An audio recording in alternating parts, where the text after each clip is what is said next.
The year was 2017. I had just entered 7th grade a few months ago and was starting to get settled into middle school. At the time, like most middle schoolers, I didn't worry about life. The only thing I did was go to school, come home, and play video games, or occasionally hang out with friends. Although, little did I know, just a few months later I would achieve my first of many world records in COD Zombies. Here is my story. First, let's take a look at where it all started. It was a summer day in June of 2012, and I was at my cousin's house. I remember being 7 years old and saying hi to him in his room, and that's when I saw a game I've never seen before, Call of Duty Black Ops 1. I remember watching him play it for a few minutes and thinking how fun it was. I had never seen a game that allows you to play in first person, let alone allow you to play against others. However, since I was so young, I had to ask my dad if he'd allow me to play it. He understandably said no. This made me fairly disappointed, so I'd ask him every few weeks to a month if he'd allow me to play it. And that's when Christmas of 2012 occurred.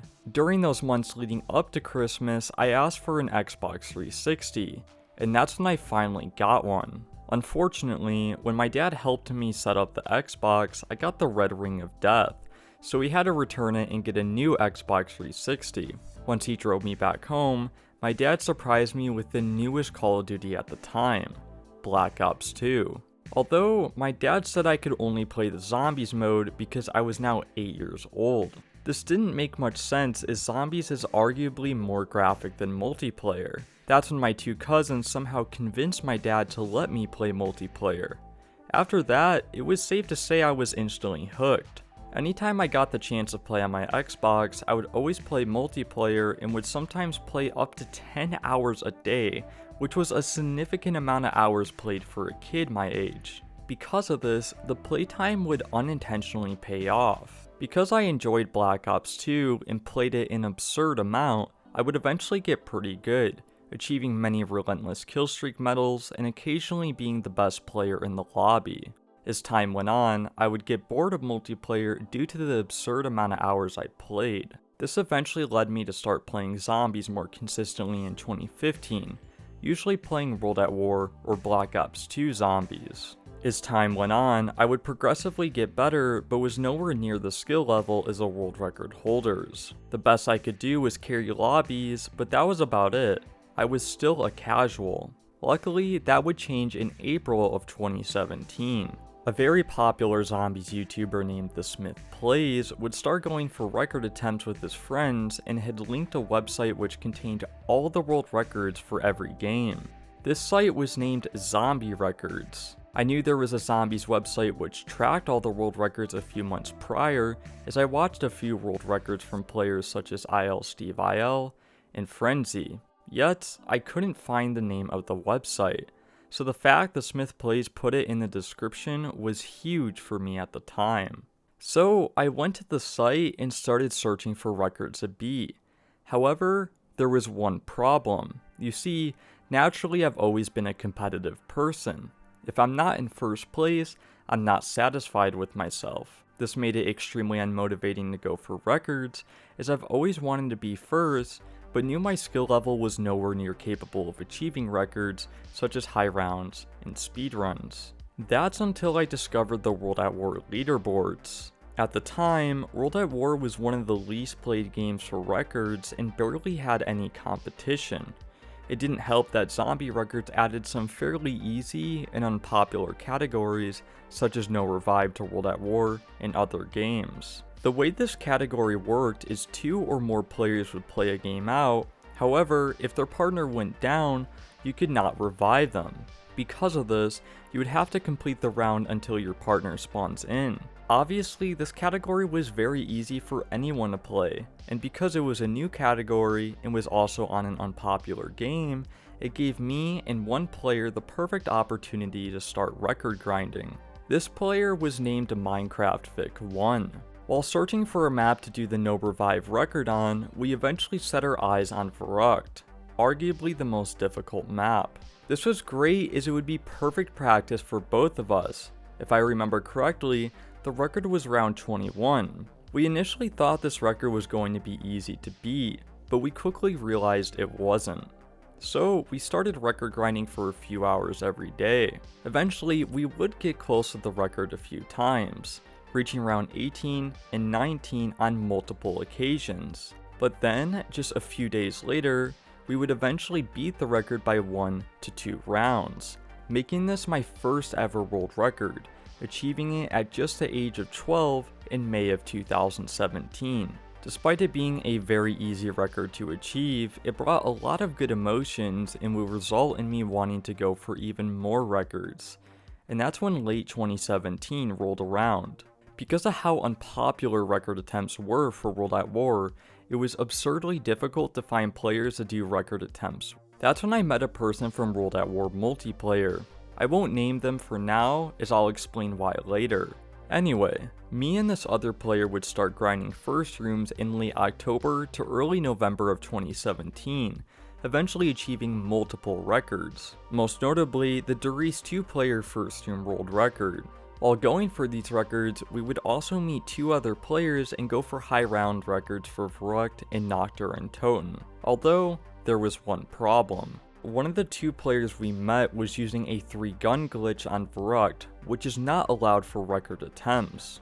The only reason why I found out is because I looked at their past live stream of the attempts and saw them do this glitch on multiple occasions. What makes this even worse is they never told me they were doing these glitches during the game. Furthermore, the player I found on World at War multiplayer was using a macro to fire their gun faster in first rooms, which allowed them to hold windows easier. While this wasn't a rule at the time, as he was the first person to use it, I did not consider it legit. Furthermore, he too did not tell me he was using it, but I knew he was, as during the first rooms, I heard the gun fire way faster than it should. Essentially, 2 players were doing illegal glitches for record attempts and weren't telling me about them. This made me extremely pissed off, as I had just poured hundreds of hours into record grinding just to find out they were no longer legit because 2 players were using glitches. Because of this, I would eventually private and delete all the footage of the records I played with them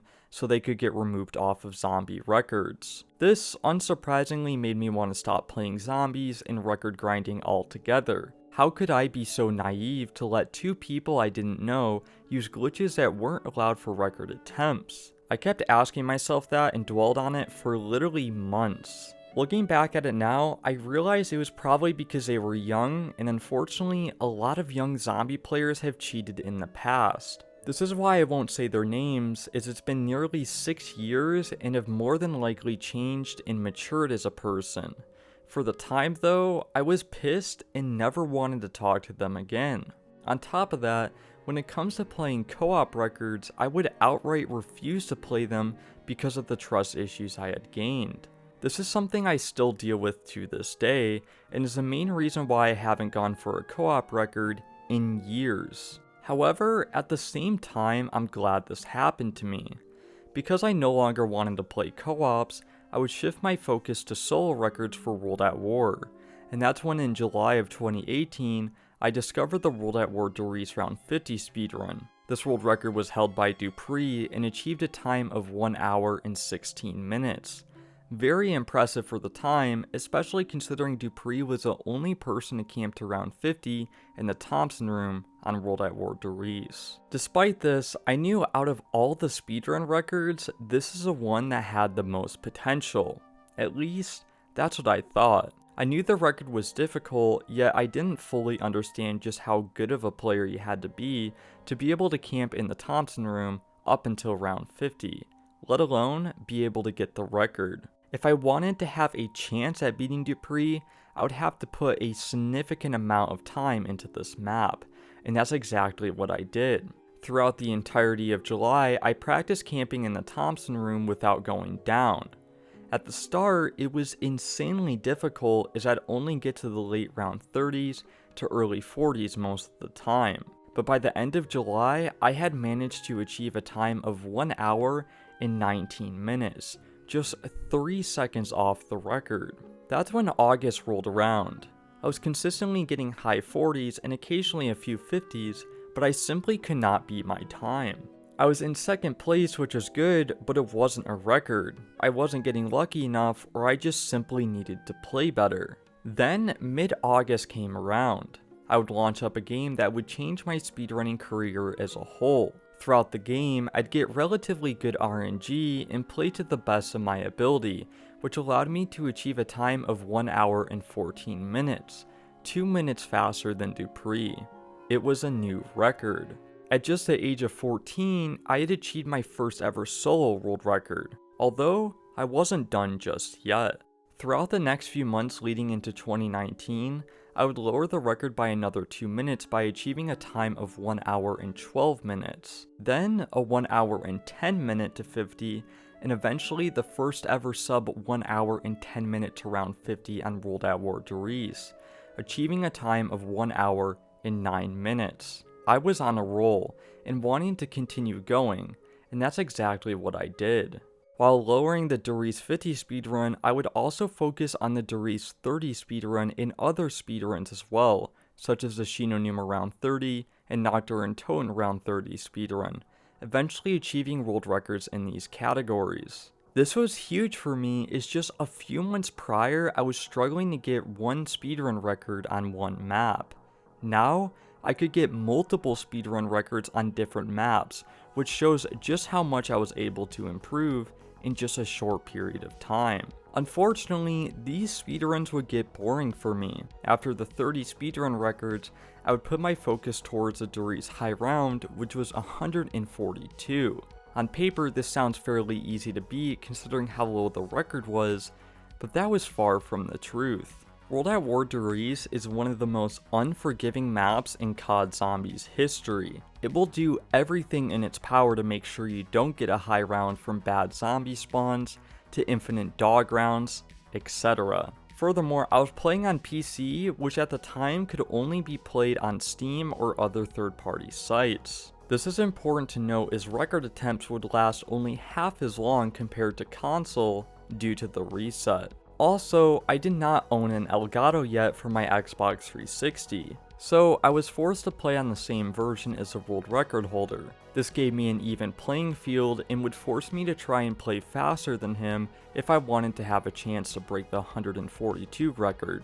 As annoying as this was, I'm glad I was forced to play faster as it required me to optimize strategies and push the map beyond its limits. In fact, I would eventually get the 100 speedrun record in March of 2019, achieving a round of 115 plus. Then, in August of 2019, I would break the 100 speedrun record again by achieving around 102. This was awesome considering I broke the 100 speedrun world record twice, yet I had only gotten 2 100s on this map despite playing it for a year. As you can imagine, I got pretty unmotivated to play, but I still kept at it, and somehow this grind would pay off. In November of 2019, I would achieve my first ever solo high round record, reaching round 148, breaking the nearly 4-year-old 142 record. If it wasn't obvious enough, I was extremely happy achieving this record.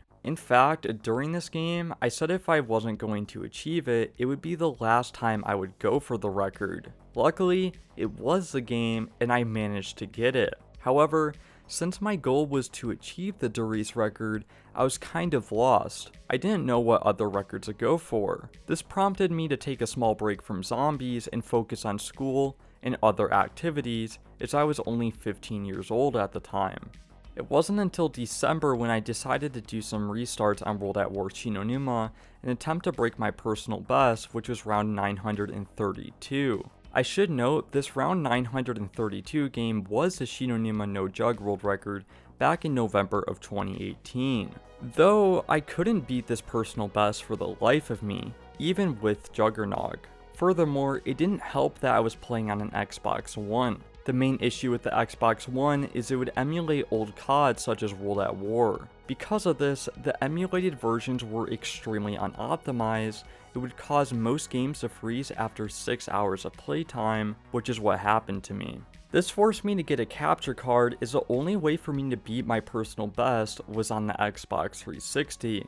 Eventually, I would get a capture card, which was the Elgato HD 60S. This was a huge upgrade to my setup as I could now record and stream my gameplay in 60 FPS. On top of that, I could overlay a timer, which was huge for me at the time. Though, this still didn't help me break my personal best. Honestly, I just had to get better. It wasn't until April 26, 2020, I would finally break my personal best by achieving around 1,853, which ended due to a disk error. Despite the unfortunate ending, the fact I broke a year-and-a-half old personal best and also achieved the first ever sub 9-hour round 1000 was pretty impressive, but I still wasn't satisfied. I knew I could achieve a higher round and potentially a faster time, so I decided to search for a new, potentially faster strategy on Shinonuma. It wasn't until early May of 2020 I found a new strategy which requires a player to stand on this island.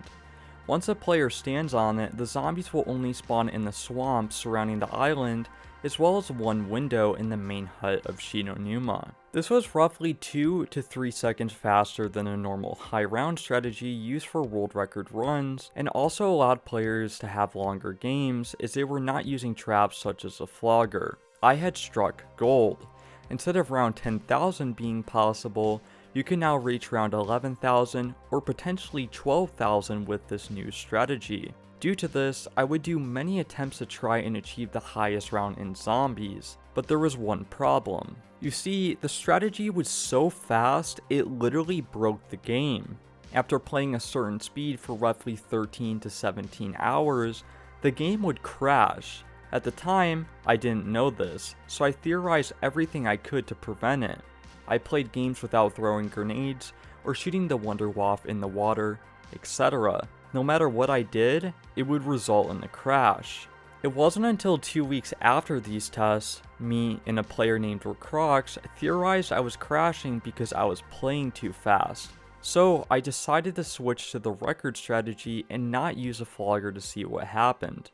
And sure enough, I crashed on multiple occasions. This was extremely unmotivating for me.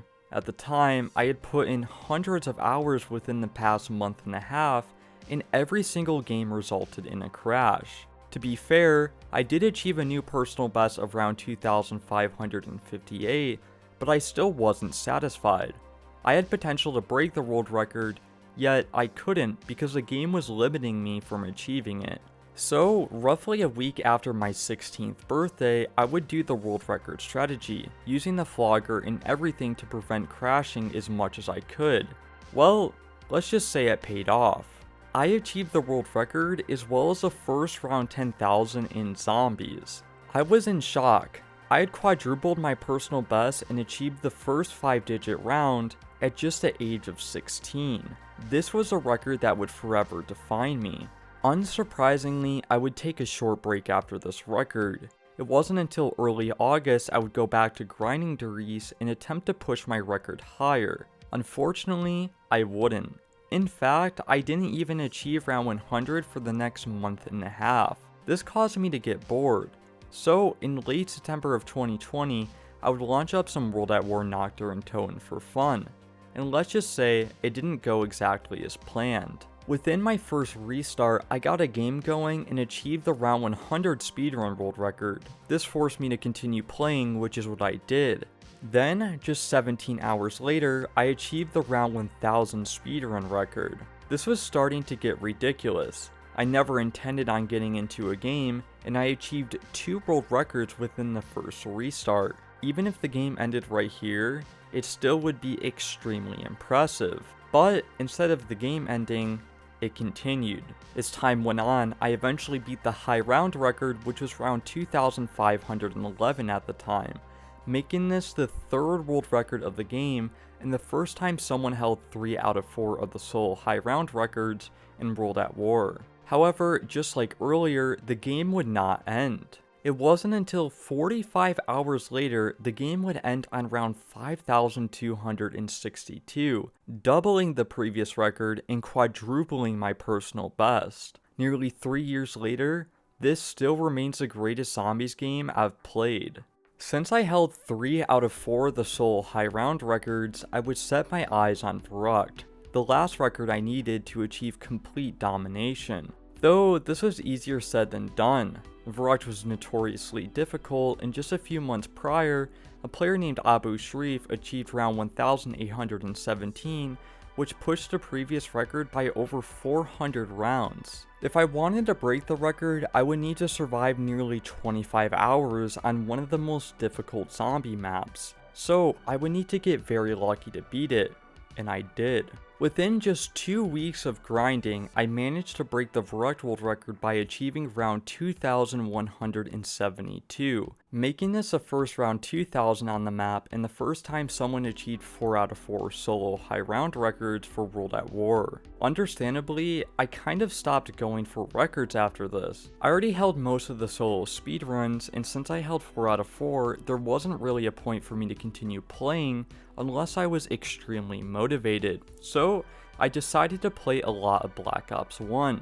Unfortunately, I wasn't capable of achieving really good high rounds on the game since I didn't have a lot of experience. Although I was able to achieve a few speedrun world records on Shangri-La, specifically the round 30, 50, and 70 speedrun world records. But this was all I could achieve, so I decided to go back to World at War in September of 2021 to try and beat my Doris record again. Eventually, I would beat it in October of 2021 by achieving round 154. A small improvement, but good nonetheless, considering this is the most difficult map in World at War Zombies. Although, this would be my last record for a while. Similar to what I said earlier, I already held 4 out of 4 records and was also entering my senior year of high school, so I really wanted to focus on it. Furthermore, I was doing YouTube while in high school, so trying to balance record attempts was extremely difficult. It wasn't until late April of 2022 when I decided to come back and focus on Racroxx. Amazingly, it only took me 1 week of restarts before I got the record in May of 2022,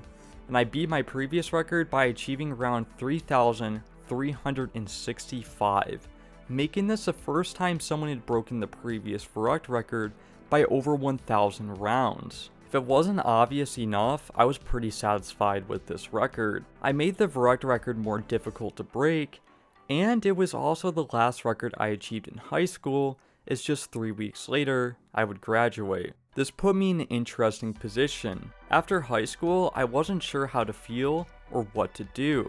Sure, I was a free man, it would turn into an adult in July, but at the same time I felt very nostalgic of my previous years in high school, as well as my record attempts. On top of that, I felt very lost. I technically didn't have a job, and wasn't too sure of what the future had in store for me. Furthermore, just a few days after my birthday, a player named Matateyu would break my Shinonuma high round record and destroy it by achieving round 11,402. Mentally, I didn't know what to feel. I had just graduated high school, became an adult, and then for the first time ever, one of my high round records was broken. It was nice seeing people have the same skill level as me and also give me good competition, but at the same time, it was very defeating, especially considering how optimized the record was. I had attempted to go for the first 11,000 a few times throughout the years after my 10,000 game, but every time I attempted to get the first 11,000, I would always crash. I can't believe you're that f***ing dedicated.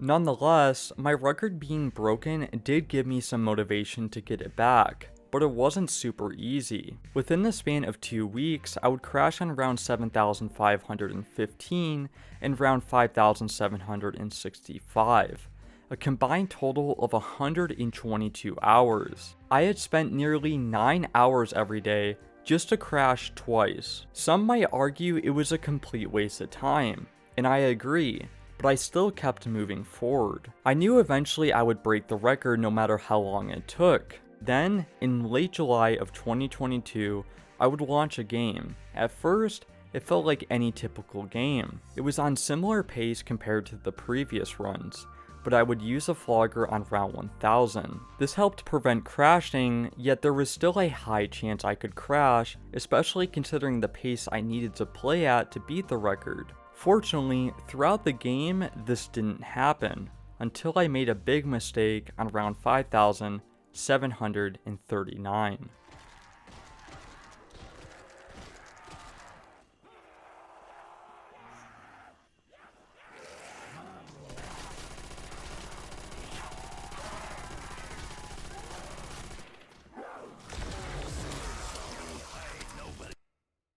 Oh my god. What? Despite the mistake of not checking if the nuke ended the round, I still managed to survive, and that's all that mattered. As time went on, I went up in rounds, and so did my chances of crashing. It wasn't until I was nearing round 10,000 when I really started to get worried. You see, the reason you crash from playing too fast is because of these things called child variables, and if they reach near 48,000, the chances of you crashing is near 100%. On some occasions, a player could go as far as 49,000 to potentially 50,000, but no more than that. So, based on how many child variables I had, it was pretty much guaranteed I would crash before I got the record. Although, it didn't. I reached 48,000 and didn't crash. Same with 49,000, as well as 50,000. This was terrifying. Nobody had lasted this long without crashing, and I knew I was pretty close for that to happen. You see, when the child variables went up, I also noticed the rendering of the shadows and lights within the map start glitching a significant amount, and it only got worse the longer I played. Yet, I never crashed. I managed to get the world record by achieving around 11,482. What makes this record even more crazy is I peaked at 52,100 child variables, so the fact I did not crash is absurd. Unsurprisingly, this still remains the most optimized record in World at War. While it can be broken, the chances of pushing it up a significant amount is very slim. Understandably, I was extremely happy and relieved knowing that I got 4 out of 4 back, but also I was still capable of playing at a top level. Due to this newfound motivation, I decided to put my focus on World at War Nocturne Tone and Derice. However, more often than not, I would find myself playing Derice most of the time. This was mostly because of how boring it is to play Noct and also how long it takes to achieve the record. So putting my efforts at Derice was a better decision, especially considering how unoptimized the record was. Fortunately, this grind would pay off as I'd achieved the round 30 speedrun with a time of 28 minutes and 48 seconds, making this the first sub 29 to round 30 on World at War Derice, as well as the round 50 speedrun world record with a time of 1 hour and 55 seconds. Furthermore, I would achieve round 119 running a somewhat new version of the world record strategy. You see, in my round 154 game, I only used 2 weapons, the Thompson and the ray gun. Well, roughly around that time, some players tried using the Wunderwaffe instead of the ray gun for the strategy. This allowed you to play faster and arguably safer as a Wunderwaffe deals infinite damage to the zombies. Though, there is one downside. On Derice, if you shoot yourself with the Waff, you'll lose all health regeneration. If this happens, it means your game is over. Furthermore, Quick Revive in World at War does not revive you on solo. Essentially, you cannot make a mistake. Once you do, your game ends right then and there. So, going roughly 25 to 30 hours without hitting yourself with the Wunderwaffe is extremely difficult. Nonetheless, I decided to play with the weapon. With enough practice, I did manage to get some decent runs going, one of which allowed me to break my world record again, achieving a round of 170, making this the first time I held the record. Furthermore, this was the first time in over 6 years a record was broken by more than 6 rounds, so I was pretty excited when I got it. Unfortunately, this is where my solo high round record history ends. Since October of 2022, I haven't broken these records, but I still wasn't done. Remember earlier in the video when I said I was the first person to hold 4 out of 4 solo high round records in World at War? Well, there was another category that I could potentially dominate, and that was all solo speedruns. You see, when I got 4 out of 4 for the first time, I held most of the solo speedrun records except the round 30 on Noct and Verrucht, and the round 50 and 70 speedruns on Noctur and Tone. No matter how hard I tried, I couldn't beat these records. The two players that held these records were Zay and Dupree, and the luck they got during those records were just too good. I couldn't compete against them. So eventually I gave up, but since 2 years had gone by and my skill increased, I thought I'd give the records a try once again. First, I had to beat the Noct speedruns. These were arguably the most difficult to beat, especially since 2020, Dupree had lowered the records a significant amount. Instead of the Noct round 50 speedrun being 47 minutes, it was now 46 minutes and 45 seconds, as well as the 100 speedrun. When I got the record in October of 2020 with a time of 1 hour and 57 minutes, he had lowered it all the way down to 1 hour and 54 minutes. If I wanted to have any chance of beating them, I need to play to the best of my ability and hope for the best. And that's exactly what I did. The first two records, which were the round 30 and 50 SR, were achieved pretty quickly. The times I got were a 29 minute flat to 30 and a 46 minute and 12 seconds to round 50. But I still had to get the round 70 and 100 speedruns. Though this was easier said than done. Since Dupree's 1 hour and 54 minute 100, I attempted to beat it on many different occasions, but I just couldn't. The furthest I got was a 1 hour and 55 minute to 100, although that was still 1 minute off the record. If I wanted to have a chance at achieving the world record, I would need to get absurdly lucky, and I did. Roughly a few days after the 30 and 50 speedrun records, I would achieve a time of 1 hour, 10 minutes, and 11 seconds for the round 70 speedrun, making that a new world record. But the 100 time was even more ridiculous. I did not achieve a time of 1 hour and 54 minutes to 100. Hell, I didn't even get a 53 or a 52. I achieved a time of 1 hour, 50 minutes, and 3 seconds. Nearly a sub 1 hour and 50 minute to round 100. This was insane. The fact I managed to get this lucky and push these records a significant amount within the span of a few days is absurd. Though, once again, I still wasn't done. I had to get the Verrucht speedruns back, and pretty much all of them were broken by one player named Racroxx, specifically beating the round 50, 70, and 100 speedruns. He had managed to lower these records a significant amount, but I decided to focus on the most difficult record first. This record was a round 30 speedrun on Verrucht. Back in summer of 2020, Zay managed to lower the record by more than a minute, achieving a time of 26 minutes and 55 seconds to 30. On paper, this doesn't sound like a big deal since most of the World at War speedruns are extremely fast due to the 24 zombies per round. However, it was a big deal. In fact, it was the most optimized speedrun in the game. I had done many restarts in the past, and even with some of the best RNG I've gotten, it was still 10 seconds slower than the record. So I started grinding nearly 7 hours or more each day until I got it, and I did come very close to getting it. On multiple occasions, I achieved a sub 27 minute to 30, but most were a few seconds behind the record, and the closest one I got to beating the record was a 26 minute and 56 seconds to round 30, 1 second away from tying the record. Then, roughly a day later, I would get on an extremely good pace. So much so that I was nearly 30 seconds ahead of the record by round 22. Then, this happened. No! Why, man? Why? Why does this always have to happen to me? God. This was devastating. I had multiple games that could have beat the record, but I was always a few seconds behind, or I would die in unfortunate circumstances. But I still wasn't going to give up. I knew I was capable of breaking the record. It was only a matter of time, and sure enough, I did manage to break it.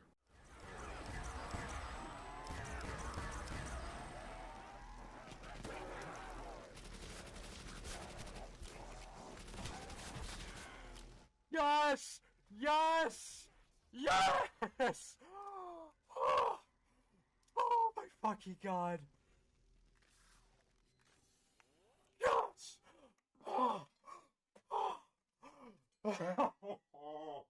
Even though it was only 0.7 seconds faster, it was still a world record. But there were still 3 other records I would need to break if I wanted to get complete domination. So I decided to go after the round 50 speedrun record, which was arguably the most difficult record to break out of the 3. Amazingly, I managed to get this record in a very short period of time. I would achieve the 50 speedrun with a time of 45 minutes and 5 seconds, beating the previous record by 10 seconds. I'll admit, the record wasn't super optimized, but it was good enough for me to go after the 70 and 100 speedrun. Surprisingly, these records were somewhat easy to beat, although the biggest problems were surviving up to those rounds and getting consistent enough RNG to break the record. And within the first 2 days, I got both of the records, the first of which was a 100 speedrun. I somehow managed to break the previous record by a whole minute and achieved a time of 1 hour, 33 minutes and 56 seconds. Furthermore, I was 4 seconds away from tying the 70 speedrun during that game. Fortunately, I wouldn't need to wait much longer. It's just 1 day later, I broke the record by achieving a time of 1 hour, 4 minutes, and 11 seconds to round 70. For the first time ever, I achieved every single solo speedrun as well as every solo high round record in World at War. I was speechless. I achieved something that I initially thought was impossible, yet somehow I did it. Holding this many world records at once was ridiculous. Also, it brought me a new emotion I had never felt before, and that was emptiness. It wasn't a sad or depressing feeling. The best way to describe it is I didn't know what to do after this. I achieved all the records I wanted, but I didn't have any more goals after that. In a way, I felt unmotivated. I was so used to having competition to drive me, but now, all that was gone. After this, I did a few record attempts on Black Ops 1 and World at War, eventually achieving the first sub 1 hour to round 100 on Shinonuma, and also achieving a few speedrun records on Black Ops 1. But when I got some of those records, I wasn't feeling as accomplished as before, probably due to the lack of competition. On the bright side, this allowed me to focus on making more videos for my channel, which paid off big time. Though, if I were to break my records again, I would need to get motivation from competition. Fortunately, that's exactly what happened. On May 26, 2023, a very talented player named Thickeleye managed to break my Nocturne Toten high round record by achieving round 8,276, making this the first time someone hit reset on the map and also breaking my record by over 3,000 rounds. This was an incredible game. For the first time since July of 2022, I finally had competition for one of the high round records. I've gotta admit, attempting to break such a record is extremely difficult considering Thickeleye survived over 155 hours. There's a chance I'll never get my record back, but that doesn't mean I'll stop trying. For the past 2 months, I've done restarts and got somewhat close to my personal best. To be more specific,